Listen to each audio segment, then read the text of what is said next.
Ladies and gentlemen, welcome back to the Wrestle Plug podcast. I'm the Egyptian Death Machine, Aaron Nix, but that's not important. What is important is my guest today, arguably the best looking wrestler in the world. He is, of course, I mean, look at him. Look at him. The pretty boy, Jake Hollister, has finally arrived in tow. How's it going, brother?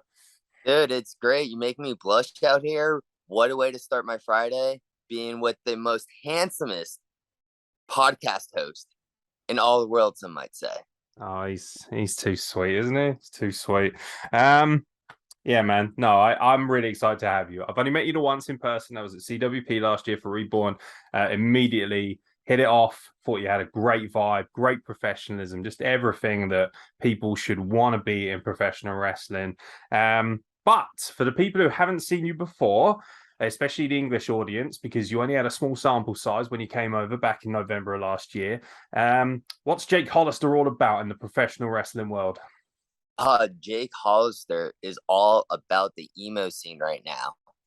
For those who don't know who I am, king of the emo scene, some might say. Very, very big into horror movies. Definitely inspired my last, I want to say, year or so. Even in November 2020, you kind of saw a little touch of it. But definitely have been incorporating a lot of horror movies. As you guys can see, currently rocking my good guy sweater from Child's Play. But yeah, no, it's all about the good times and the emo times here.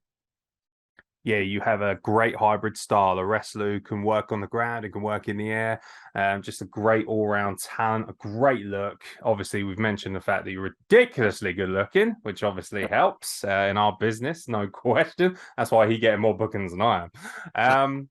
But the bottom line is, in the last year, what's really cool is I saw you back in November. You'd had a bit of exposure in the business. You've been working for, a few years, but this last year has just been lights out for you. You've wrestled some of the best independent talent in the world. And you got the chance to sample a bit of that as well when you came over here because you got to wrestle Jody Fly. So let's rewind back to November. You come over with the legend that is Franco Varga, the biggest wrestler ever. He is huge. And yeah, he's doing all right as well, it seems. Doing pretty well for himself right now. Obviously, we're going to touch on things like first time ever and stuff like that. But talk to me briefly about the first time for you, because I believe that was your first time on British soil and particularly wrestling on British soil. Yeah, no, that was actually my first time over there wrestling or non-wrestling related. The moment I landed in London, I butterflies, nerves, super ecstatic. Over here, going over to the UK, especially for wrestling, is definitely a to-do. That's a wrestler's dream. I think it's the UK and Japan. Those are the two spots everyone stateside keeps telling people that's where they want to go.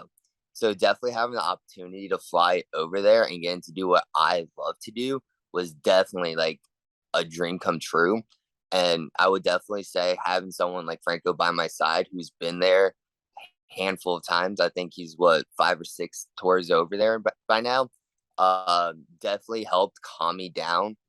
But dude, my first tour, I got to wrestle Jody Fleisch. Apparently, that's very unheard of. I was talking to a couple guys over there, and they still haven't had a match with him, and they live over there. So it was definitely a big honor for me to get my feet wet in the UK scene with him, especially for my first time over. But wrestling is wrestling. As soon as the bell rings, I get in my comfort zone. I get back in home, and it's all about having fun. The chemistry over there with everyone who I wrestled with was definitely different. So night one, I was at Bolton Town Wrestling, and I was in the ring with Philip Thompson, I believe. Definitely younger guy. Very much just back and forth pace, groundwork with a few hard hitting moves. And then the next night, go wrestle Jody Fleisch, who was very high pace, very oh, we got to one up each other the entire match. And then to end the tour was CWP having that 24/7 dirty championship match. So like 3 shows, 3 completely different styles of matches, definitely tested my skills as a wrestler and definitely built my self-confidence up on who I am, because it's 3 very different styles.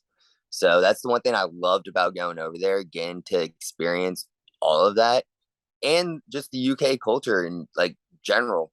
Uh there it's very similar but very different at the same time in the US. Luckily there's no language barrier, so it's not like I had to learn a language. Um but the food was so much better. Like, I think one of the worldwide staples is McDonald's. I feel like it's worldwide, easily comparable. Your guys' McDonald's so much better than ours. Really? Yeah. Our McDonald's over here is super greasy. Like, I'll eat it and just feel terrible. Over there, dude, like the chicken was actual chicken. The French fries were like actually cut potatoes and wasn't processed. It was just so much cleaner. So like the moment I have an opportunity to go back over there, I would love to come back over there and just enjoy it again. Yeah, it's funny you mentioned McDonald's actually. Like one of my favorite memories in wrestling, because I've been in the business for about 5 or 6 years, but I've only been doing a lot of the strong media work, the camera stuff for just over a year now. And one of my favorite memories of all time is me, you, Franco, and Damien just sat there eating McDonald's before the show, just chilling, like listening, like absorbing knowledge, from Franco sitting there, he's talking about AEW and Impact and, the way TV's done in America. It's just such a cool moment to be respected enough that you can sit there and listen in. I think that's what really shone through from both of you when you came over was, we definitely had this attitude of these are big stars, we're just the scrubs, innit? And the humble nature and the love and the time that was taken to talk to everyone was just such a credit to the United States independent scene. It really was. When you arrived, when you've had that first match, how different is it wrestling regularly on the independent scene in America to Britain? What were like the first things that really stood out to you for, wow, that's very different to what we do?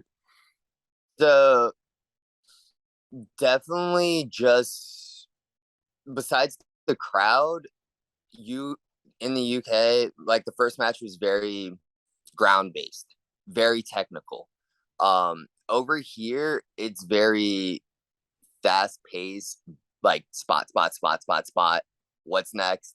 Over there, it's all right, arm wringer. We're gonna work this like for a good minute. Then like it was nice to slow down, because over here, like smaller guys, it's very fast paced. We got to keep it up. We got to keep the match going. So that was like one of the biggest difference is taking our time and making it a little bit more meaningful over there versus, all right, how many flips and dives can we fit in over here? And yeah, that it was definitely like it opened my eyes, and I took from what I learned over there and incorporated more over here. So I'm definitely a little bit more technical since my trip over there, because I want to do this for 30 years. I want the guy I'm wrestling to do it for 30 years. So I'm only 24. I'll pull out the big stuff when I need it, but like definitely the psychology over there has taught me, and I incorporated everything I learned over here. I definitely say my back's not as sore anymore. That's good to hear. Yeah. Yeah, There was a time where I would wrestle over here, wake up, and it's like, oh, am I 24? Am I 54? But definitely learned a lot over there. And like I said, it's just bettered my body. I'm not taking as many, I don't want to say stupid bumps, but risky bumps that I don't need to. So. Yeah, we've the European style has always been about making it make sense. So I'm not saying the Americans don't do that, but we're like very disciplined about that. It was one of the first things I was taught in training. What are you doing that for? What are you doing that for? Why are you doing that? We really overanalyze everything, which makes the craft better in some ways, can be worse in others, because then all of a sudden, you kind of lose the flow a little bit at times. And that's something that I've always struggled with, especially being a bigger guy, not being a cruiserweight. For me, I like a well-paced, slower match anyway, because it doesn't make sense. Why should I, even if I could, which obviously I can't, but, I wouldn't do a shooting star. I wouldn't do a moonsault. I wouldn't do these high octane flips. I would be very ground and pound based, very submission based. So, yeah, the psychology is different, and the Americans have the indie-rific style over there is all of a sudden translated into like modern wrestling. Places like AEW, for instance, I've noticed is a lot more high octane, high powered stuff, which I like, but I don't like watching it for 2 or 3 hours. I'm one of these people who's like, put 2 guys on the card who can do that. The Ricochets, the Will Ospreys, let them just go fucking crazy, and then bring someone else to the table in each match, because variety is very important over here. What's probably, just as a very quick sort of tangent, what do you think is the worst trait that American wrestling has? Not necessarily in the sense of that's just terrible, but it's something that they shouldn't be doing as much. Like if you had a choice, if you were in charge of American wrestling and you said, right, this is something we need to kind of cut back on because I feel like it hurts our sport, what would be that one thing for you? A lot of people hook up for finishers. So, especially super kicks. Everyone knows I use a super kick. But a lot of times lately, you'll see people taking like a Canadian destroyer and just getting right back up. Dude, you just landed on your neck. How are you getting back up? Yeah. I did notice that's like been a thing for the past year and a half here. It's move, give up, give a move, back up. Okay, now what? We both did very big moves that are supposed to keep us down for a 3 count, and we're just popping back up. Now what are we supposed to do? Because I believe with wrestling, it's always leading up to something bigger. Like a structure of a match, that's why the finisher is typically the biggest move in the match, because that's it. That's how you keep your opponent down for 3. And I feel like here it's very, that art is almost not forgotten, but kind of forgotten at some points. So definitely selling. The art of selling has almost gone down here. So especially for smaller guys. Yeah, I'm such an old man. Like that's quite like that warms my heart a little bit, because obviously you're a young guy, 24, 25, like really sort of just really starting to hit your stride in professional wrestling. And a lot of people would expect you to be quite naive, I imagine, and sort of think, okay, here comes pretty boy Jake Hollister. He's shredded to the gills. This kid's going to go flying all over the place. And then they realize, no, this is a proper professional wrestler. And I'm a bit of a curmudgeon. And I'm one of these people who's like, look, if you're going to do a 450 splash, that's cool. Don't hit it and then kick out at 1. That pisses me off. Stuff like that annoys me, because what you're doing is telling the audience that is a meaningless move, because then all of a sudden they're like, oh, okay, cool. Well, if he's kicking out at 1, then he's going to have to do something even more extraordinary. And then you're starting putting your body at risk. You're starting to push the boundaries of what we're doing, and you're forgetting about, like you say, selling, psychology, all the important aspects. This is a show. This is theater. We're supposed to be providing a performance, not just a routine. That's where people fall into that trap a little bit for me. The match you had with Jody Fleisch, obviously, for people who are watching, the British people will know. For the American fans watching, especially like your friends and family and stuff like that, they won't realize, or maybe they will, and if they do, more power to them. Jake obviously wrestled Jody Fleisch. Jody Fleisch is considered one of the pillars of British wrestling. So when British wrestling was, believe it or not, very unpopular, really struggling about 10, 15 years ago, he was one of the guys that was keeping it afloat. He's been in the business 20 plus years, still shredded, still crazy high flying, still an amazing athlete, and he's considered royalty. So your second match in, you get to wrestle him. Were you aware of how important Jody Fleisch was to the British wrestling scene going in? Because I imagine that might have affected how you're feeling going into a match like that, or does it motivate you? So Franco did give me like a heads up, like, hey, this might happen. There's always like, there's no certainties. Card subjects change. But the moment he like actually broke it down for me and like I did the research, it motivates me because it's like if I can hang with the guys, like the top guys, like that's where I want to be. Because not with just Jody Fleisch.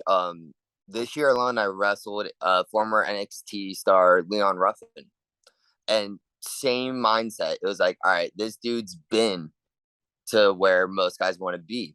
If I can hang toe to toe with him, that just is it's a selfish thing, but it gives me myself like insurance of, hey, I'm making my childhood dream come true. Like I'm making 5-year-old Jake proud. So when I learned I was wrestling him, yeah, got excited, got the butterflies, little nerves. Nerves are always going to be there, but it definitely made me want to push myself to be better than I was the day before. And no matter who we are wrestling, whenever I'm on a show with Franco, we always try to outdo each other. We always try to like one up each other. Either him throwing a super kick in his match to, give a little wink wink to me, or me throwing a Superman punch in mine. So definitely also having that as a motivation helped me. Like, all right, I'm here with the best. If I'm going to prove that I should be in the UK scene, this is one of the guys I got to do it with. And after the match, it was like, dude, you did it. You hung with one of the best that the UK has produced. And over here, I don't want to say a lot of people, but a lot of people outside of wrestling don't know. And I'm just like, it was a big deal. Like, I'm pretty sure some boys in the back were a little either jealous or that here comes this American first tour over again to wrestle UK legend when they haven't had that match yet. I don't even think Franco had that match yet. Well, he got to wrestle Doug Williams, so it's not a bad trade off. Yeah, I was gonna say but I'm pretty sure he got to eat at the table pretty well that night. uh, but like, and then afterwards, just getting the feedback from Jody and Doug, because Doug was up there watching, and like, there's actually a photo I have printed out and framed in my room. It's me, Jody, Doug, and Franco, all after the show, all dressed down. It's a photo that a lot of people don't get to take. So two of the like UK legends and them telling me everyone has room to grow. That's what I strive for. I don't strive to be perfect. I want you to tell me what I suck at. That way I can learn, I can fix it, and I become better. Like, that's just my life motto. I've always been an athlete, so that's always been my mindset. But hearing them tell me, hey, grow a little, gain a little bit self-confidence in yourself, and sky's the limit. So hearing that from them was definitely like, I got to come back. I got to get better, and I have to come back to show Doug and Jody that I took what they said and like actually applied it. So yeah, man, it was definitely like one of those moments that's going to stick with me for as long as hopefully I can remember. Tell you what excites me most about that is the fact that you've said, like, there is no perfect. You've always got room to grow. And that applies to everything we do. Like, as a videographer, I'm starting to get recognition as one of the better names in the business. And yet, for me, I'm always like, yeah, I don't care what you think is good. I care what you think is shit so that I can improve that. Like, I'm excited by that. I like critiques. I like criticism. I like constructive advice because I feel like that's where I'm going to grow. That's where I'm going to get the meat of the matter.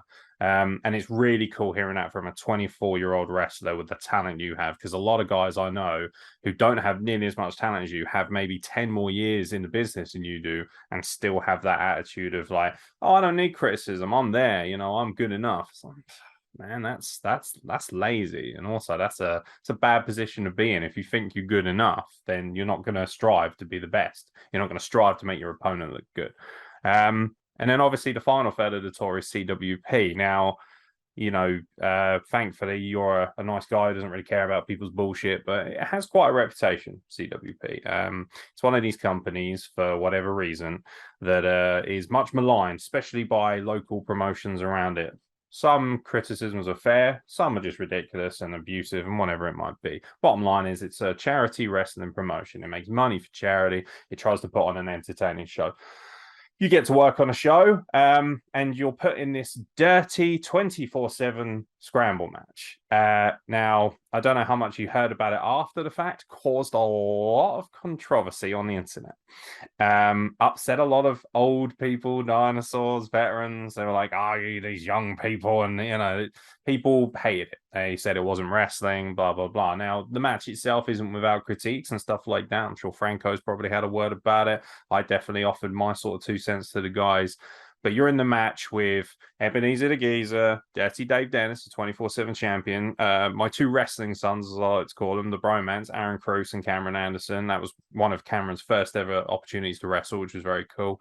And then, of course, Frankie T as well, who's one of my dearest friends who also runs IWE over here. So shout out to him. And also, he'll probably be desperate to book you when he hears you coming back over, which is always a good thing. It's a well-paid gig as well, so I highly recommend it. But it's one of those things where you're in a match that's quite much maligned. And a lot of the arguments for this match were that the guys in the match weren't trained enough, they weren't professional enough, the match was hokey.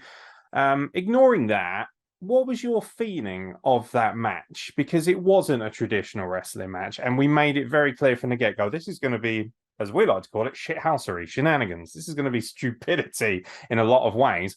But at the same time, we felt that that would be a good position for you because you could help bring these other guys up because you were by far and away, in my opinion, the best wrestler in the match. So let's turn the tables and look at WWE's 24/7. When has that belt ever been defended in a legitimate singles match? Rarely. The 24/7 belt has always been shenanigans. It's always been a way for the boys to have fun, kind of let loose a little. Whether it's wrestlers, referees, announcers, people outside the business, it's just one of those things where when you see 24/7, it's gonna be lighthearted. And it was definitely a fun little break in the tour because night before wrestling Jody Fleisch, and it was just nice to kind of sit back and really just have fun. It was definitely interesting to see your wrestling sons' nerves when they found out I was in the match. Shout out to them. They do keep in contact with me. I do get DMs on Instagram all the time from them. Good. Yeah, but it was definitely the main event was Franco and Joel, right?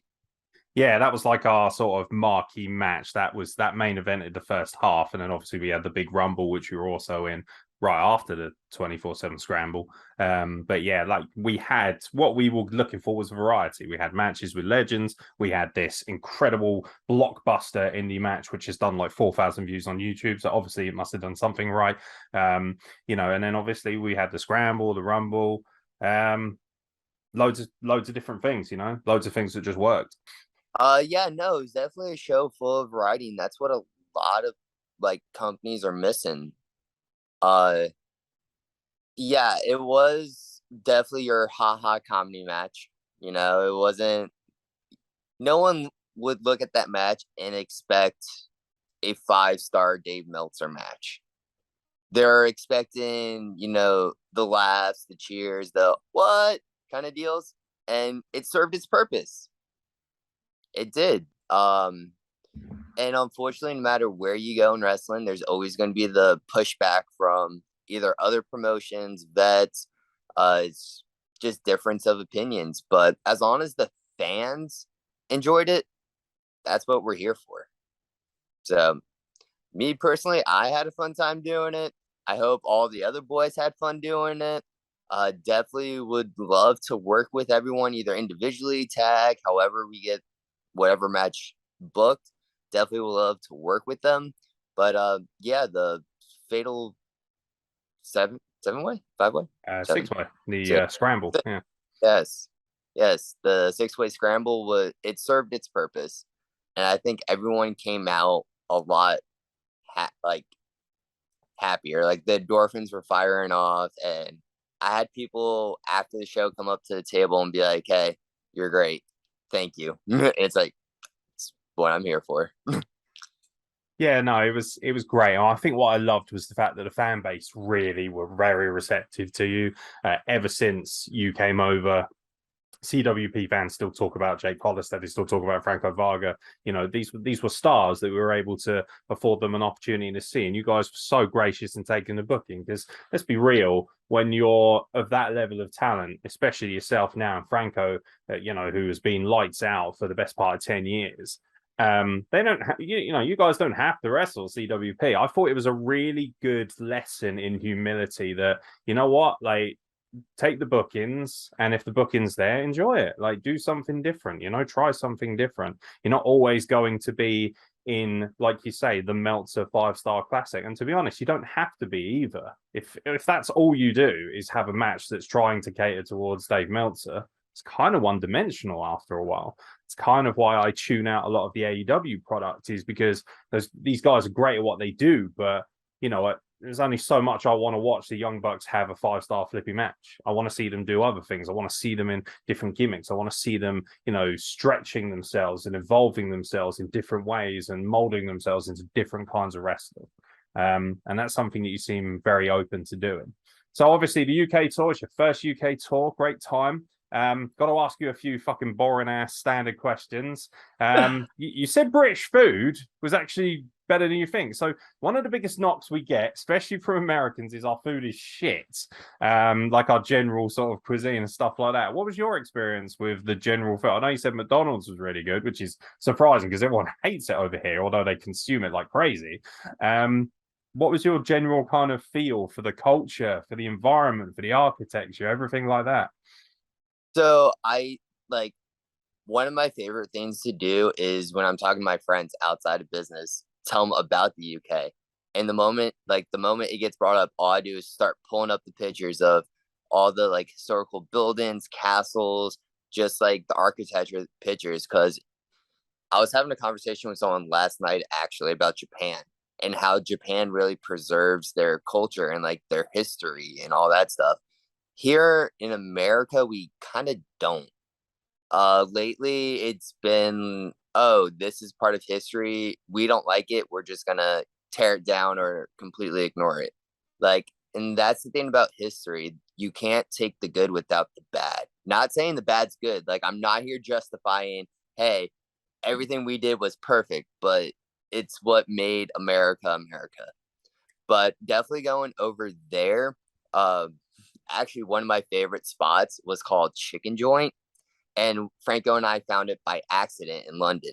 So it was night one. I think it was almost 12 a.m. over there. And we're just walking the city doing, touristy things. And we see like a little hole in the wall spot that's open.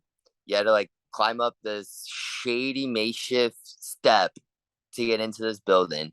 And when I tell you, it was like the best like chicken I've had. I don't know what they cooked it with, but like it was hot. It was cold outside, so the hot food definitely helped. But like I was telling Frank, I was like, dude, I'm craving chicken joint. He was like, word, let's go. So that's what's kind of been in the motions of hopefully a second tour, ironically. But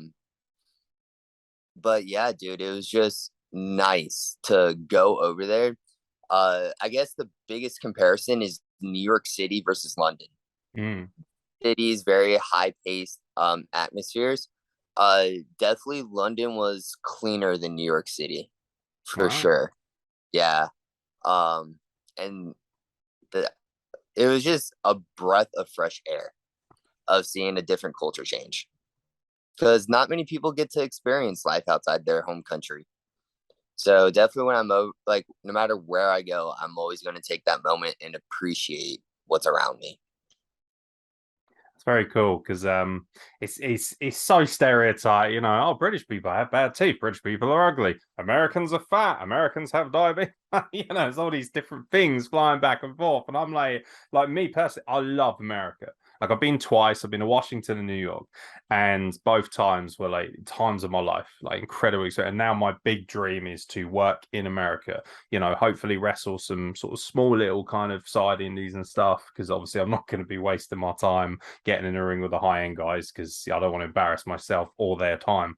But for me, like the excitement, the idea of being able to come over, bring on my camera gear, and make like a cool cinematic show for you guys, work an event over there. That's the dream, and that's something I've obviously communicated to a few people.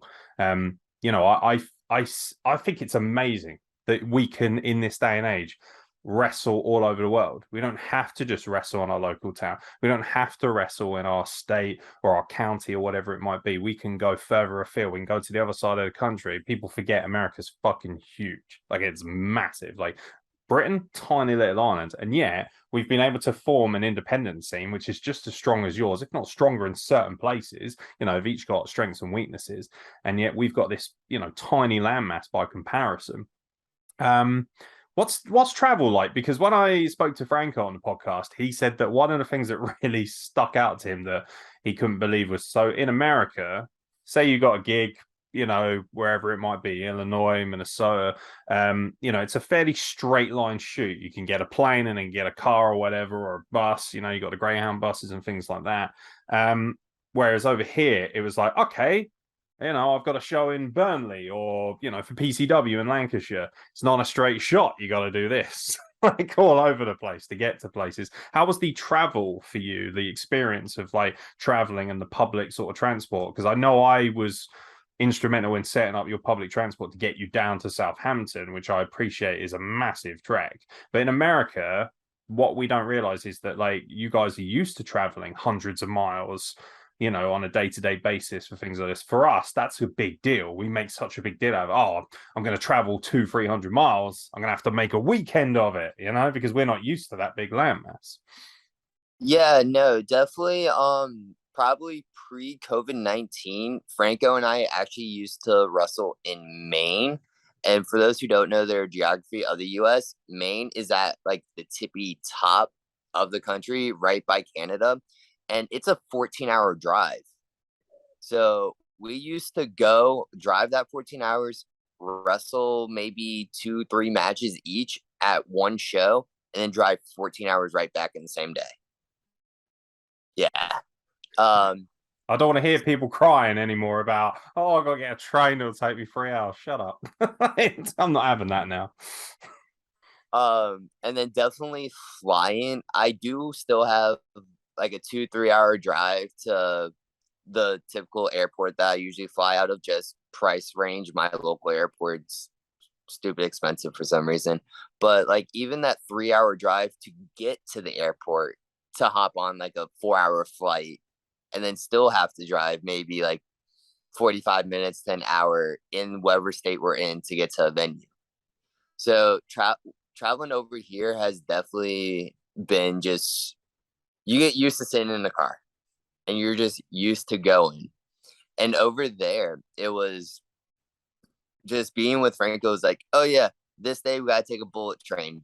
This day we have a 6-7 hour bus ride. This day we got to take the 4 stations, get on bus here, and then hop on another train. So definitely being with him has kind of like helped. And I'm going to be completely honest. It's nice traveling like that sometimes. It's just different than what we're used to. We're used to just airports and cars. I mean, there's nothing wrong with that. Most people don't get to fly where they're going. So definitely not saying I'm not grateful for flying, but I know we have a show coming up December 3rd in Stratton, Illinois. We came to the conclusion that we're going to take the FTE crew and drive, make like a little weekend out of it. So it's definitely a nice variety over here. I think that's like a 13-hour drive versus I think it was a 4-hour flight. So, trans over there, it was nice not having to worry about driving or flying. all I had to be was at a train station or a bus station. And then I just got to sit back and sleep on the bus or sleep on a train. And next thing you know, we're there. That's fair. That's fair. Before we talk about First Time Ever and their big shows, because you've done some great shows, you've got some big ones coming up. I was very blessed to provide some graphics for one as well, which I was incredibly humbled to do. Like, I see it as one of the bigger promotions in America, and the quality of cards you guys are putting on are crazy. But let's talk about, obviously, Franco Varga. You know, we're talking about wrestling royalty. To me, it's not hyperbole. You probably know from my Facebook and from the podcast that I'm very kind of ruthless with my opinions. I don't really hold back and stuff like that, but I always like to think that I'm honest. And when I met Franco Varga and the experience of working with him, whether it's been online discussing graphics or videos or whatever it might be, the podcast and also the wrestling show itself, he is, for me, the quintessential professional wrestler. Like, that is what everyone should strive to be. He's a class act. He's, takes his craft so seriously, but he doesn't take himself too seriously, which I think is fantastic. A great sense of humor. Like, he ticks every box of what a great professional wrestler should be. And he's one of those guys that, you sort of look at him and think, you could be anywhere. You should be in WWE, you should be in AEW, you should be in Impact. I know he's had, flittering moments and he's had sort of experiences with different companies and things like that, but he's really loving what he's doing. And when I asked him on the podcast, hey, you want to get to the big dance? He was like, do you know what? I'm pretty cool doing what I'm doing. I enjoy what I'm doing. And I get to work with some of the best in the world anyway. I don't know how much that might change, but the dynamic of Franco Varga has been so important to you. I know that. I know you mentioned it on another podcast recently. Talk to me about your relationship with Franco, how you guys first met, and how much he's kind of, obviously we know how much he means to you. We know how important he is to you, but I just wanted to reiterate that point because the man deserves infinite love for what he gives to our business. Oh, for sure, definitely. So this story actually, not many people know how him and I officially like started going on the road together. So here in Virginia, or I guess the Mid Atlantic, there's a guy named Preston Quinn. Been around probably longer than I've been alive. Um, he, so he used to help book a show in North Carolina, which had Franco on it, and I was on it. He actually talked to Franco, was like, hey, there's this 19-year-old kid, 20-year-old kid at the time. He needs the right guidance. Can you take him under your wing? Franco could have said no. I believe it was he was coming back from Japan. So like he's already traveling the world, and you got this guy asking him, hey, can you take this kid on your wing? Like, in all fairness, he could have said no, but he didn't. I got a DM randomly out of blue saying, hey, from Franco. It was like, hey, do you want to go to Maine? He was like, get to my house at this time and we'll ride together, kind of thing. And ever since then, it just grew into this brother relationship of typically where you see one, there's the other. As much as I can get on the road with him, there are some situations, sometimes where you'll see him without me. And all fairness, like dudes paid his dudes. Like I'm pretty sure if Franco mentioned that he wanted to be signed somewhere, he would have his fucking emails fluttered with offers. But the fact that he opened my eyes of, hey, you don't have to be signed to be someone in this business. That's one thing I was never taught. I was always taught, oh yeah, you got to pay your dues and maybe you'll get a shot at WWE. Maybe you'll get a shot on Impact, Ring of Honor, all this stuff.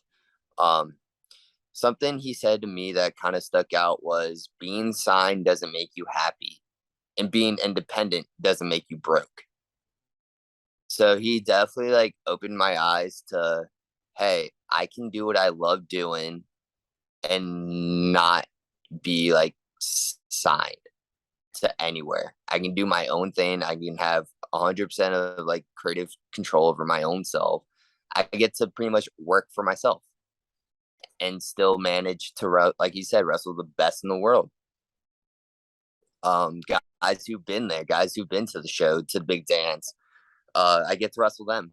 on an independent level. So, like, easy to say, without Franco Varga, I would not be where I am today. I don't think I would have quit wrestling or anything like that, but I definitely wouldn't have been over to the UK, wouldn't have gotten the amount of growth I've had in a short span. I honestly credit him to 90% of what I do.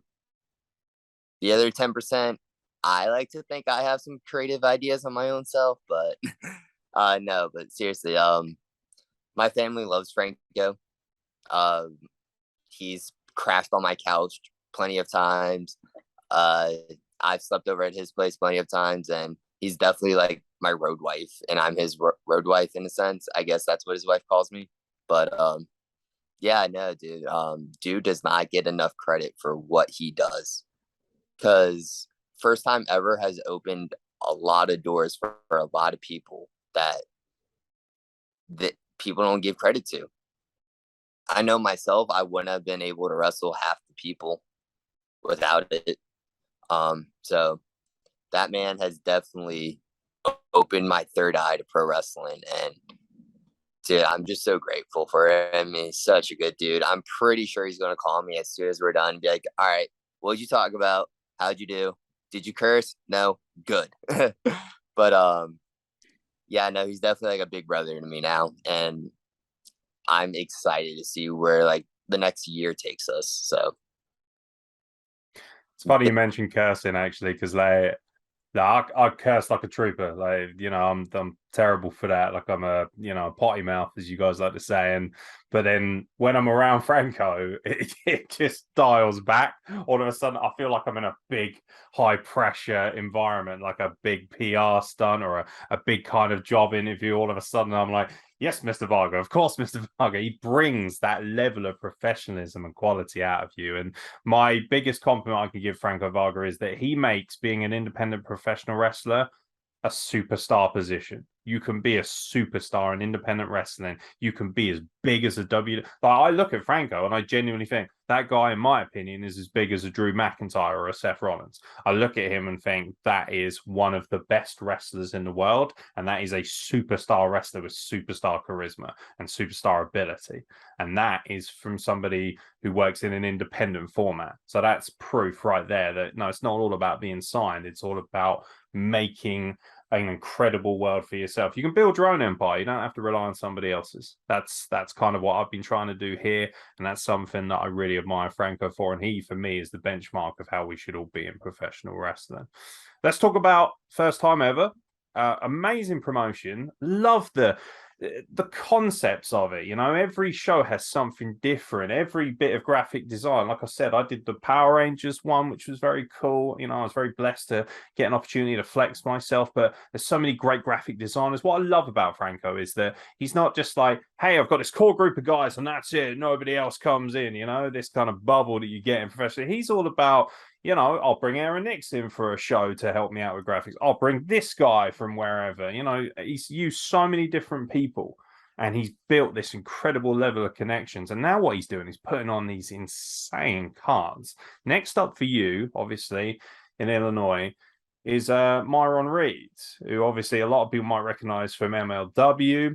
The first time I ever saw him was quite a few years back for PWG, because I'm a huge mark for the Rascals, and I like to think I'm sort of reasonably on a good level with Wesley, who some people might know as Desmond Xavier, somebody that I really love and respect as well. And here you are, wrestling one of the former Rascals, wrestling a big name, a former middleweight champion in MLW, and all these different things. And we've already mentioned the fact you've wrestled, Jody Fleisch and Leon Ruff. The names go on and on. You're starting to tick off. Like, if anyone had a bucket list of the who's who of the Indies, you are starting to work your way through it nicely. Talk to me about the setup of First Time Ever, what the kind of environment's like, because everyone can see the card for themselves, but not everyone can see what goes into making this one of the best independent promotions in America. So at First Time Ever, we do carry ourselves professional, but we don't want it to seem like a job. We make it a very family oriented environment there. with the level of respect and professionalism for each other. Because my thing is, there's a big difference between a job and a career. A career is something you love, and a job's just temporary. So we try to keep the job aspect away from First Time Ever and make it that homey career feeling of, hey, this is a promotion I want to be on. This is a show that I need to get on. And the whole Myron Reed setup has been brewing since him and I first shared a locker room back in FTE 1. It's been one of those matches that a lot of the boys were talking about, like, yo, this would be dope. And then as soon as we dropped the flyer, it's fans were like, oh my God, this is the matchup I didn't know I need to see until I saw it, kind of deal. So there's definitely been a lot of buzz going around it. And what First Time Ever is just one of those things where it's, hey, we're indie guys putting on WrestleMania show, like quality shows here. And it's just been one of those things. We took it over to the UK. PCW presented First Time Ever. Me and Jody and Franco and Doug. And that's hard enough, like bringing a promotion overseas like that. But back to the topic of Franco having those connections, like this man, like I'm pretty sure if he wanted to take over the world of professional wrestling, he could. But yeah, no, it's definitely one of those things where we've built from the ground up. So it's almost like our child. We want to do everything we can to make sure we're putting on the absolute like best shows we can every time. Of course, you know, we're going to have a bad match or two. That's just human nature. Like it stems off of not being the perfect thing. But when it comes to First Time Ever, it's all right, we got to bring everything we have plus more. And me versus Myron Reed has been one of those matches that's been talked about. And I'm actually taking the next, hopefully, month away from wrestling and just focusing on like my gym routine, my diet, making sure my body is like 100%. Like, because Myron can go. If we're going to be completely honest, Myron can go. He's definitely one of the like future names of professional wrestling. He is the future of this business, in my opinion, at least over here. And it's definitely going to be one of those matches where it's going to be talked about for a while because we're colliding two very different styles. Myron Reed, who's very flippy, high flying, hard hitting, and then you have me who can take him to the ground, hold for hold, and I'll still bring the fight to him, and I'll bring out a flip if I need to bring out a flip. So I believe the main event for that show is actually Franco Varga versus Alex Hammerstone. That's going to be a hard hitting match. So what I like to think is Myron Reed and I are the second main event or the other main event. Co-main event, baby. That whole the whole show is there is no main event. Every match is a main event caliber match. And that's what the whole basis of FTE is it doesn't matter if you're on first or last. That's just where you are on the card. Every match, main event quality. So definitely when it comes to FTE, I do bring out a little special, a little bit more fire into me. It's just one of those show out things, man. It's definitely where I test what I've learned and where I can grow. Yeah, it's a stat card. I'll put my little promoter's head on because, as you know, I do like pre-shows and reviews for shows and stuff like that. I'm hoping to do something a little special for you guys and knock it out and put it on Wrestle Plug so people can get a little bit more amped up for the show. But we've got an absolute stat card here. So obviously, Jake Hollister versus Myron Reed is definitely the match that I'm most excited about from a personal standpoint. From just a sheer fandom standpoint, obviously the main event, MLW's major star, you know, Hammerstone facing Franco Varga. That is like, everyone knows I love meaty Hoss collisions. Alex Hammerstone is legitimately, like Franco Varga, one of the best wrestlers in the world. And that's not all. Like, those two matches alone are worth the entrance fee.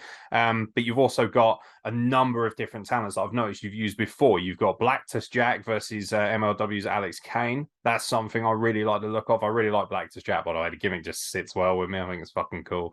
You got Pretty Boy Lane, Golden Dragon, Caribbean Tiger, triple threat match. That's going to be sick. Obviously, card is subject to change, so my apologies if it does change between now and obviously this drop in.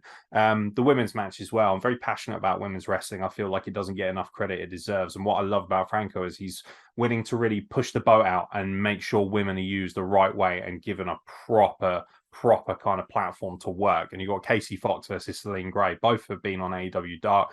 Both beautifully talented people, great human beings. Really like Casey Fox, just, massive fan of hers. It's a fucking sick card. It looks fantastic. It's like you say, it's apologies if I don't pronounce it correctly. It's 32 North Point Drive, Streeter, Illinois. Or Strat. I don't know how to pronounce that. My apologies for any people, because I know people from Chicago do not take fucking lightly to bullshit. Ticket prices are insane for this. $40 for a VIP ticket, $20 for front row, $10 for general, $10 freaking dollars for general. It's ridiculous. Honestly, you're just giving it away at that point. Doors open at 6, bell time is at 7. I do know that it should be available on Fight TV as well. Shout out to Global Fight Pass, who are involved as well. Just a stunning show. I'm really looking forward to properly watching that, breaking it down, because I've checked in with some of the events, I've paid to watch the events, and they're just phenomenal. Any plans to bring it back over to the UK again at some point? I've put it in Franco's ear. I highly doubt he has a problem with bringing it back over to the UK, hopefully within the next year. Like I said, it's just one of those things where we gotta make it get the logistics down of it and pretty much put it on a calendar. Like I said, I know he's going back in November, and him and I have spoke. Hopefully, within the not beginning of next year, but maybe April, March. I'm not trying to like timestamp anything because nothing's 100% certain, but definitely around in the beginning of the year, I would love to come back. But also something that got left out about FTE Illinois is VIPs. Yes, tickets are $40, but if you have been paying attention to the FTE page, we do have a limited edition shirt for VIPs. You will get a exclusive first time ever Illinois shirt, only available at the show, only available for VIPs. So that alone's worth the $40. Yeah.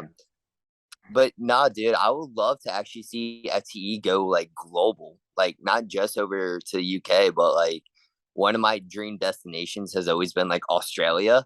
Like even outside of wrestling, I always make the joke with Franco of, oh, if I ever go to Australia, I'm coming back married type thing. Yeah, no, I love Australia. Japan would be dope. Just anywhere we can take FTE Canada, FTE Mexico, like the ideas are so limitless with this, and that's the beauty of it, is we can go to other people and be like, hey, here's our idea, let's make it happen for you. So definitely would love to see FTE become like PWG or even AEW, but without like it being like a weekly running TV show, but like just be a staple in independent wrestling like that. So definitely high hopes for this company, and I truly believe like we can just take over the world if we really wanted to.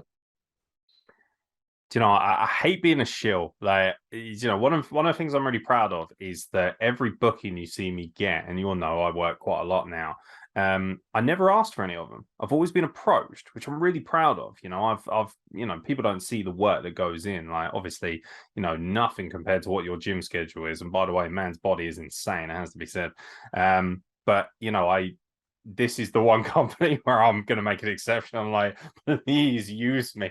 Like, I don't care about getting paid. I just want to work. I'm desperate to work those shows. I see them, I see the graphics, I see the match cards, I see the quality of talent. I'm like, please give me an opportunity. I'm happy to fly over there, completely competent myself, just to have the opportunity, just to be in a locker room like that. I love the experience of it. A lot of times I'll go to shows and I'll just sit there and I'll just absorb or put out chairs and stuff like that because I love stuff like that. I love doing ring crew and things like that. A lot of guys kind of snub that or think, oh, you know, if I'm not wrestling, I'm not interested. I'm like, I don't care. Just being in the room with a level of talent that I haven't been subjected to regularly, that's important to me. So it's a selfish thing, but yeah, no, me just like probably anyone else would love the opportunity to work those, and you know, you never know what's in the future. But we're looking forward to having you back. We absolutely are. Let's shift gears and talk about horror movies because I have a reputation of being a right pussy. Like I'm terrified. I like so you know I've gone through a lot, and I take most things in my stride, but horror films freak me out, man. Like I have a hard time with them. There's only like two or three where I think that's good shit. I like that, but I know that is something that's super ingrained in you. You're very passionate about it. It's one of your biggest loves, and I love the fact that you're making this incredible designer gear that's all designed and based on different themes. You got the Freddy Krueger stuff going on. I know you've applied so many different movies. You know, obviously we know that you love horror movies. How important is it that you keep the theme of horror movies in what you do? So, and I talked about this kind of on the other podcast that I've been on lately because it's been a more recent change that it's been so frequently of the whole horror movie thing, and everyone's like, why? It's literally just who I am. It's me bringing my personal life out into what I love doing. I grew up watching horror movies ever since I was like 6, 7 years old. I currently have like 6 or 7 tattoos of horror movies, and I've always loved wrestling. So it's just like, it makes sense. And the idea actually stemmed from a band. So one of my favorite bands is called Ice Nine Kills, and they came out with an album like probably 2018 called The Silver Scream. And all their songs are based off of horror movies. And ever since that album dropped, they skyrocketed in popularity. They just like did a show with Metallica. They're selling out like stadiums and tours, festivals, and it's literally like I've met them, I've talked to them a few times, and it's literally them just being themselves. There is no like facade, there is no gimmick to say. It's they all have a love of horror movies and they all love music, so why not combine the both? I'm like, that makes sense. And I love horror movies, I love wrestling. Why can't I do it? So I believe the first gear design I had was actually Beetlejuice. Beetlejuice is my all-time favorite movie. I know it's technically not a horror movie; it's more of a comedy now. But definitely, ever since then, we went with Freddy Krueger because my first ever horror movie was Freddy vs. Jason. Paying homage to Wes Craven and Robert Englund, Kane Hodder, all of those guys. Did it Pennywise, the Tim Curry Pennywise, not the Bill Skarsgård. Nothing wrong. I love the new movies, but Tim Curry freaked me out as a kid. Um, that movie did get me, and I was just like, all right. As I grew up, I grew to appreciate it. Um, with the whole raincoat for Georgie, I made a bunch of paper boats called the SS Emo. It's literally just me being myself, having fun, and when I translate that to wrestling, it's all right. This is me. This is who I am. I'm here. Let's have fun. Upcoming stuff is Leatherface. Leatherface is definitely in the works. Awesome. And Patrick Bateman from American Psycho. Definitely like it's different. I don't see many people at all like keeping with the horror theme. Of course, this time of year, everyone's doing the Freddy Krueger gear, everyone's doing some kind of horror thing. But as soon as October's over, they stop and they go back to whatever they were doing before October. But the amount of people that come up to me saying, we love what you're doing, like, you're just being your, and they can, fans are smart. Fans can tell when you're yourself versus when you're putting on a front. Especially if you're not good at acting or good at figuring out who your character is, they're gonna read right through it, if we're gonna be completely honest. So they can tell when you're being genuine towards yourself. It gives them more of a connection. Definitely, I think as soon as COVID hit, at least here stateside, horror movies and anime became very popular amongst everyone. Before, I kind of got looked sideways, like, oh, you like horror movies like that? You okay? It's like, yeah, but like ever since like COVID happened and like everyone got locked in, I noticed there was a trend in horror movies, anime, superheroes, just pop culture in general. Definitely. So I was just like, you know what? I know this is me. I'm gonna have fun doing it. I know the fans love it. They love the Jason mask, the Freddy hat. They love the paper boats. The amount of times I'll come up and see like people holding up the boats, I'm like, my heart. We did a show in Oklahoma City for PopCon. There was probably 300-400 people chanting "You'll float too" the moment I came out, and it's just like, oh my god, That's a moment. yeah, it's like I'm in the middle of a match. I can't start crying, but my heart, because it's who I am. It's not like I'm putting on a gimmick anymore and having to portray someone and that person's getting noticed. It's, oh, Jake Hollister loves horror movies outside of wrestling, and now everyone loves Jake Hollister because of the horror movies. So it's just like, okay. So hopefully I can run with it as long as the crowd will love it. Things do get stale. I do believe in adapting in pro wrestling. So there probably will be some kind of shift. Hopefully no time in the near future, but definitely the moment I start getting that response from the crowd, it's like, all right, time to switch things up again. So yeah, definitely went from the pretty boy up professional wrestling, Jake Hollister, to Jake Hollister, the king of the emo scene, the leader of the emo club, and it's more who I am. And people see it, they're like, all right, now I can get behind this kid. Yeah, So, I've watched you evolve so quickly. Like I remember when the graphic first dropped for you, and obviously I handle a lot of the social media and stuff for CWP, and I remember looking at it and thinking, and that just looks like a pretty American professional wrestler. Like I'm curious to see what this guy's all about. There was definitely an edge of like, yo, this looks like a good professional wrestler, but the change has been fantastic. You still look like you know, you haven't tried to completely change how you look as a person so much as you have adapted and brought in all these facets of your personality. And that's the same with me, the Egyptian Death Machine. I'm half Egyptian. I'm very proud of that heritage. I bring a lot of Osiris kind of nods and things like that. I like looking at different gods, different get-ups. The idea is hopefully to have different gear to represent each one, different color schemes, things like that, and a different style of wrestling to hopefully associate with each one, which is nice as well. It's there's nothing wrong with evolving, there's nothing wrong with changing, but there's also nothing wrong with being you in professional wrestling. It's a really great lesson that people can take from this podcast, is that it's not always about, there's so many guys message me and they're like, what do you think of this gimmick? And I'm just like, is it you? I'm like, no, it's just something I thought. I was like, do you first, make sure it's you, quintessentially you. There's nothing wrong with, exploding the volume, making it different, but most importantly, it has to have part of you. Because the one thing that you said there, which was crucial, was that if you are not yourself, if you are not believing in what you are presenting, fans will see right through it. And they do every time. And that's when they lose their connection with you. And then all of a sudden you get lost in that shuffle. we'll get to word association in a moment, which is what we normally cap things off with. Just before we do that,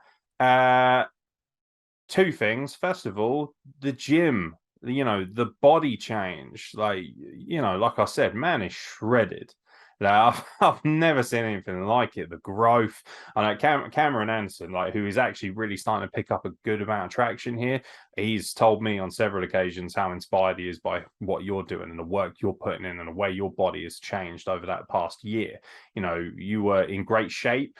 But some might argue bit of a skinny kid, maybe. That's what the veterans would say. I mean, I've never been skinny, so I'm never going to fucking talk about anyone's body. But, seeing you just from your Instagram story and the passion and the time you've put in, there is clearly an incredible amount of dedication that's gone into that. Have you enjoyed that process? How's it been? Like, you said that you're going to take a month off, fine-tune your diet, get back into that kind of routine. Has it been tough for you, or have you found the right routine, the right regimen for you? So, ironically, I found this website that breaks down like superhero workouts, not like the superhero character, but like how The Rock's being Black Adam. They have The Rock's Black Adam workout routine. So, what I like to do is I'll look up like my favorite anime character, my favorite superhero, pull them from everything and make my own workout routine out of it. And that kind of keeps me motivated. Like, hey, I'm training like people I love. Like, I'm doing a Spider-Man workout with a Gohan workout kind of thing. And actually, Jody Fleisch actually keeps me motivated. He does comment time to time. He'll send me a message saying, "Hey, bro, I see the growth. Keep at it. Super proud." So like those kind of things definitely help the motivation. And the diet, it's honestly chicken breast, rice, broccoli, the standard, but I love that food personally. Like I could eat it every day. So the diet itself was never much of a chore, just how much I'm eating. But yeah, no, dude, I look at the gym almost as a therapy outlet. It's 2 hours. All I do is put on my music. I'm in my zone. Even people at my gym come up to me. They're like, dude, you put on some size in the last 2 weeks. Like you're pushing me. I'm like, thank you. And it's been a rough year for me personally. I went through a really bad breakup in the beginning of the year, and I kind of found solace in the gym of just going out, just working out, pushing my body, and then afterwards I feel so much better mentally, that it's gotten me through rough times to a point where it's just a habit now of, all right, I'm in the gym for 2 hours, and when I'm not in the gym, my body hurts, and I'm just like, oh, I don't like that. But yeah, no, my thing, what I tell people is find what works for you. Don't take what I'm doing and assume it's going to work for you, because it's not. Everyone's body's different. It took me up to now to actually start putting on size. I was always a smaller kid. I looked at pictures from 3 years ago and comparing them to now, it's like day and night. But it took that 3 years of me trial and error, trying to figure out what works, what's not going to work. And yeah, it's just, I found love in the gym. I don't view it as a chore. Most people go to the gym as a chore of, oh, I gotta go work out. I gotta look good for this. I gotta look good for that. If you're gonna work out, do it for you. Don't do it for anyone else. And don't like take the good with the bad. People are gonna say you're gonna look good, but they're always gonna be someone bigger than you. Never get discouraged. Just keep pushing. That's why like I tell people, like, as long as you're there for you, don't worry about what the guy next to you is doing. So shout out to Cameron for pushing himself in the gym. Proud of you. If you have any questions, my DMs are always open. Same thing with anyone who will watch and listen to this podcast. I'm not a personal trainer. I can only give you my personal experience advice. So yeah, that's pretty much how it's been for the past year. Definitely pushing my body past a breaking point, but also giving my body that time to recover. Well, you look fucking incredible, man. And yeah, more power to you. Very proud of you to push through. A lot of people know if they look at my Facebook, they'll know exactly what kind of shit I'm going through and stuff like that. And it's very refreshing and very cool to see somebody like yourself, and it draws inspiration even from someone like me. I can look at that and I feel inspired to be better and push harder. I've applied the same work ethic that I picked up from you and Franco to what I do. There's no coincidence that my career has blossomed since I did that show with guys like yourself, because I was able to take that and then apply that and the strength. So you and Franco are very much intrinsically linked to how I've become better at my craft and more professional as well. And the biggest compliment I've ever got is from Franco when I did the graphic design. He said, like, the professionalism, the ease that you were to work with, and the turnaround was so good. And I just thought, well, that's, to be honest, because of people like you. So, and people like Jake Hollister. So, yeah, you can't really go wrong having a Jake Hollister in your life, ladies and gentlemen. So make sure you take the time if you want advice on the wrestling business already at such a young age. He's flourishing and deserves to flourish. So we're all very proud of you, mate. We've all got crazy man crushes, as you know. Speaking of man crushes, it's time for word association. So I'm going to list a few names in professional wrestling, and you're going to give me a word to describe these individuals. Now, obviously, some of these you might remember or might not, depending on, because you've been very busy. So don't be afraid to say pass, and I'm sure they won't take it too personally. The running joke on this podcast is whenever somebody says Frankie T, everyone goes, who? Just because one of the women's wrestlers over here didn't know who he was, even though she'd been booked by him. And when I said Frankie T, she went, who? I was like, the guy who booked you. And she was just mortified. So that's kind of stuck with the poor guy. So we'll start, obviously, with, the most obvious one you could possibly ask. One word to describe Franco Varga. Oh, man. Let's see. One word. Big. Take it how you want to take it. I know how he's going to take it. So, but with 3 G's. Big. Yeah. I trust me, I saw the first time ever with the extra R's. Like, I know what you're up to, boy. Very good. Very, very good. One word to describe Jody Fleisch. Knowledgeable. Perfect. Doug Williams. The definition of a veteran. Absolutely. Yeah. But like that, like he's been to the top and he still like watched my match. He still gave me advice. Like last time I talked to Franco, he talked to Doug and like Doug checked in on me. So like he's the definition of what a veteran should be. Yeah. We call him the ambassador of British wrestling for a reason, because of just that. Yeah, he is the benchmark and in many ways the poster child for what a veteran should be. One word to describe Myron Reed. Ooh,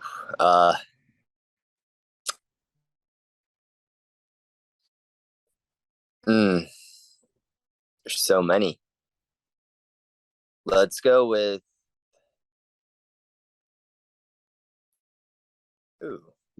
let's pass on this one for now. I gotta think about this one. Not a problem. We'll come back tomorrow. There's a few. I asked people to send in names as well, so there's a few like randoms in here and celebrities and things like that. One word to describe Kenny Omega. Oh, cleaner. Nah. Yeah, actually, he's kind of been the cleaner for pro wrestling for the past like decade, man. He's come in and changed the name of the game. He's literally the definition of actually evolve, because he's gone from Golden Lovers to Bullet Club to Cleaner to what he's like, the Machine, to incorporating his video game love into his character. So actually evolve would like be that word. One word to describe Casey Fox. It's not one word, but I've referred to her before. It's a $5 Walmart bin, Dolly Parton. Wow, that is gotta delve in there. I say it with love. I cut a promo on her one time at a show, and that's what I call her. So whenever she Brilliant. Like, I check in with her, I was like, "What up, Dolly Parton?" Yeah, now's probably not a good time to admit the crush I have on her, especially after hearing what you just referred to her as. But it is what it is. It's all good, man. It's all good. The way you're looking at Australia, that's the way I'm looking at America. Like, I won't leave America. I'll just get married and stay there. That's just how it is. Um, One word to describe Ebenezer the Geezer. Ebenezer the Geezer. Oof. Charismatic. Dude's got a lot of charisma. Definitely one of the joys was meeting him and working with him. So, dude, like, keep pushing. I'm rooting for him. Yeah, I've been yelling at him to just keep going because he does have that tangible it factor as a character. And his in-ring game is pretty decent actually. People don't get to see that enough because he's so character based, but he can work. He's super talented. I have really high hopes that he can be something special. And fun story for you, he's now my tag team partner. So hey, look at that. pretty cool. It's very cool. So yeah, expect a lot of shenanigans when we're wrestling together. Fucking hell. One word to describe Cameron Anderson. Little brother. That's cute. Yeah. Like I said, he's one of the people from CWP that like messages me, like checks in on me. So definitely see the dynamic duo as a little brother pair. So if that's the next person, same answer. I'm just gonna put them together and just say dynamic duo. You'll be pleased to hear they're now a tag team, Bromance. They've also brought in a guy called Victor Logan, really talented guy from Outcast on the Isle of Wight. It's a little island just off the south coast of England. And they've just gone from strength to strength. I just did their logo for them, and they're actually challenging for the CWP tag titles in a week. So that'd be pretty cool as well. So yeah, hopefully they'll do you proud, man. I'll send you a link to it and you can check it out if you get the time because they'll love that. They'll really appreciate that. So yeah, Aaron Cruz, obviously little brother as well. So we can tick him off the list. One word to describe Joel Redman. Don't know what your interactions with Joel were like. I mean, I left him and Franco alone and do their thing, but he definitely seems to be on the professional level. So professional. Yeah. I mean, it's amazing how many people still forget that he was the first ever NXT Tag Team Champion with Pac. He's obviously got something in his locker. Joel is the absolute embodiment of professionalism. Yeah, absolutely. In the way Doug Williams is the embodiment of a veteran, Joel Redman is that for professionalism. They go hand in hand. They recently tagged together actually at Coliseum. Really good match. Really good match. One word to describe. Interesting name. Jay Cargill. I'm not familiar. It's the huge Adonis-like Amazonian woman from AEW. She's currently the TBS champion. Oh yeah. Jade. I heard Jake for some reason. So Amazonian. I believe that's no, that's absolutely fair. I hope that's the correct use of the term and that's not offensive to women. Like homegirl, like she is just built different. Yeah, isn't she? Like that's most guys will never achieve a body like that. Like that's something else. I think she's incredible. Like when she just bounces off the screen, holy shit, that is a star. It goes from you looking at your phone to like looking at the TV again. Yeah. Sure. So yeah, definitely like built different. I guess if we're gonna kind of stay away from the, I'm sorry if I offended anyone. I didn't mean in any kind of way, but Amazonian and built different. Yeah, I don't think I mean, like Beth Phoenix is called the Glamazon, the glamorous Amazonian. So I assume it's nothing wrong with being Amazonian. There's nothing wrong with being big and strong and powerful and beautiful at the same time. One word to describe Alex Hammerstone. Powerful. Dude's jacked. Hoss. Dude meaty. Just big. Like power. I'm always one of the bigger guys in the room. And then I see guys like Jacob Fatu and Alex Hammerstone. I mean, I don't want none of that. Thank you very much. They would literally tear my limbs off. Very impressive. I have no idea how excited I am about him and Franco. Like that is That is the collision to end all collisions. I assume the show will just end with the world imploding from the collision. Or Thanos just snapping. Yeah, it's literally a Thanos moment for professional wrestling. So one of those two will stand alone as the giant of professional wrestling. I'm so excited about that match. Yeah, one word to describe Beetlejuice. oh, Beetlejuice. He the most like he's the ghost with the most, man. Beetlejuice, like as a character himself, actually went like a lot of people don't know the actual like in-depth history about Beetlejuice, but from what the movie portrays is not the original concept of Beetlejuice. The original concept was he was supposed to be super dark, super evil. Like he was like the movie was meant to be a horror movie, but definitely Michael Keaton knocked out of the park with Beetlejuice. If anyone's kept up with the cartoon from the '90s, he has the most. Like dude's got it. Like if that dude's talking, I'm paying attention. Yeah, it's a cult classic. I love that. I absolutely love that. One word to describe Freddy Krueger. Oh, the man of my dreams. Yeah, I can't compete with Freddy Krueger. Come on, man. That's just not happening. He's literally in everyone's dreams. Like, Yeah, that was the first horror film I ever saw, and it scared the fucking shit. I saw it when I was like 9. Never been the same.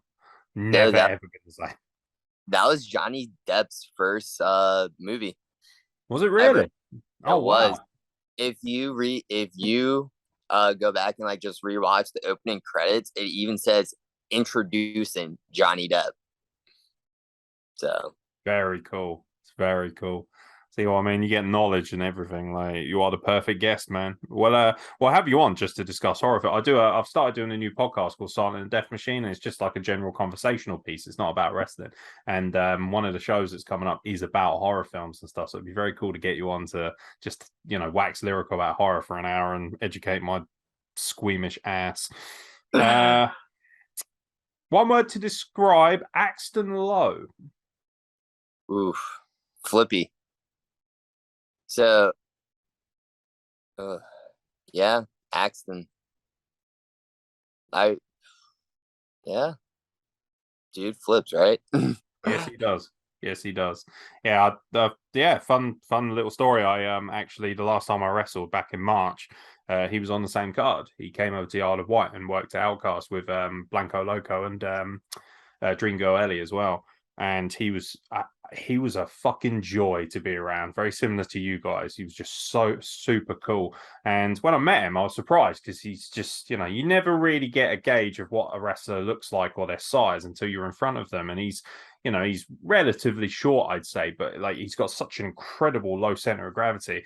And he literally gets in the ring. He's like, "Oh, you mind if I, a lot of wrestlers, especially foreign imports, when they come over, they're very chill. Whereas he was like, "Oh, do you mind if I jump in and immediately like get a feel for the ring?" I was like, "Yeah, of course, man." He just immediately gets in, does a handspring, and then a moonsault and lands on his feet. And I'm like, "Okay, I guess I got fuck myself then." It's just like Jesus. For my short interactions with Axton, like dude's professional. I believe he's a cheerleader or a former cheerleader. Like, Yeah, he used to be a male cheerleader. Yeah. so I can definitely like see where he gets the flips from. But yeah, no, dude loves to flip.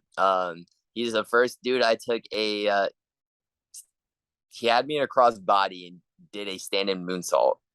I'm just like, all right, that's kind of impressive. Like, but yeah, no, dude loves his flips. It's no shot to people who love to flip, but yeah. Yeah, no, he's an athlete. He's an incredible athlete. His match with Speedball Mike Bailey, I highly recommend. Anyone who wants to check out a good match, that was amazing. There he goes again. I thought he was going to do that. Oh, there it is. It's back. That should be a much easier edit. Thank fuck. Luckily, we're near the end. My apologies for the technical. It's it's the first time it's done it for a year. I'm very disappointed in that. The camera obviously can't handle your beauty, and that's what that is. It's a mixture of both of our beauties. Like it's just an overload. How do you think the internet's going to respond? It's like two good-looking dudes. We can't take it. It's like Hugh Jackman and Ryan Reynolds. Deadpool 3, we're just not going to be able to contain it. I mean, I'll try to think. I'm more like Beast from X-Men, I guess. If I had to be jumped into a category, I'd love to be Hugh Jackman, but that ain't happening anytime soon. Although I have just recently rejoined the gym, so you never know. I might bend your ear over that a little bit more, but I appreciate it. You're far too nice to me. Far too nice. Nice guy, Jake Hollister. Right, two more, and we shall get out of Dodge, my friends. One more before the obvious ending. One word to describe. I've got like 25 still left, but we're not going through all of those. So I'm trying to think who's going to be the best one. One word to describe.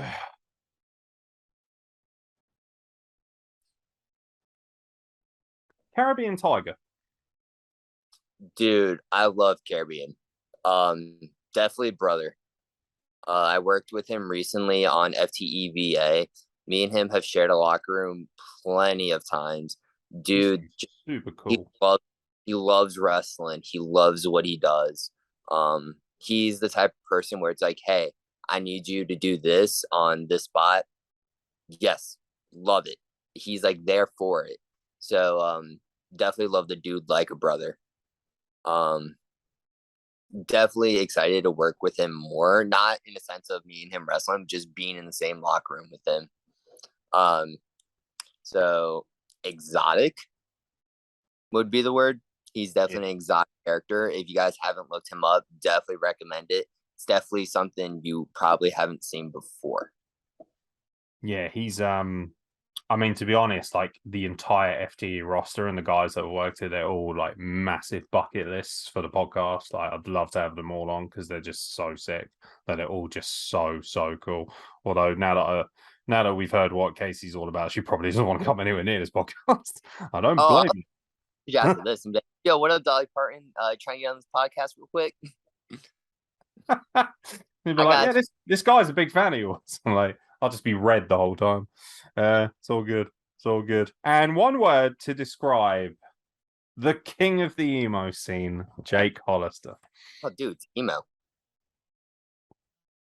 Like, that's the best word to sum it up. It categorizes me perfectly. I fit the emo vibe. I put my emotions on my sleeve all the time, especially when it comes to wrestling. And that's kind of how I've always been growing up. Everything I do, I believe I put 110% into it. And when I don't, it's very obvious that I don't. But there is one that we do at the end on that I did say pass to, and I was kind of hoping it would have been the end, and that's Myron Reed. Myron is the future. That is the word for Myron. Dude's like so good. He's so professional. It's definitely going to be it's going to be one of the bigger matches I've had of the year, but like, dude is the future of professional wrestling.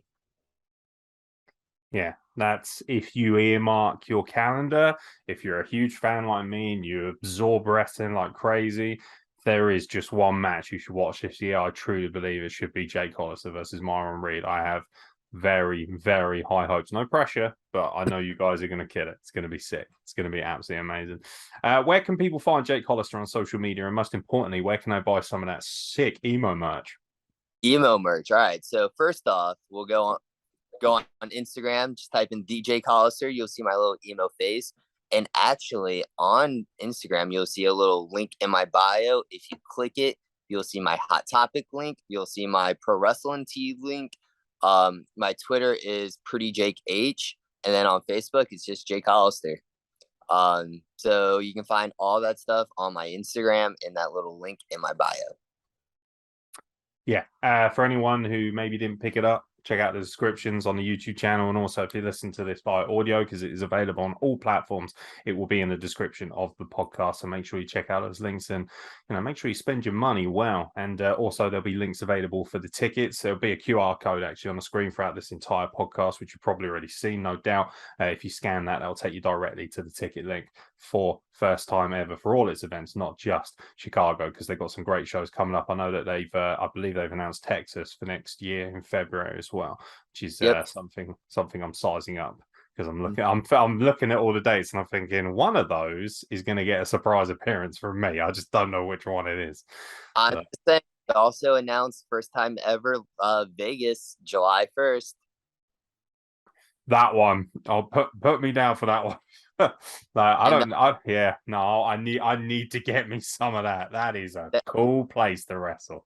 That show's gonna be a little extra special because a certain emo boy will be turning 25 on that show, July 1st. Yeah, so that show's gonna mean a little bit more than what people think. All right, I'll bring the cake. I look forward to it. Just let me know what intolerances you have beforehand, because the last thing I want to do is cause any allergic reactions.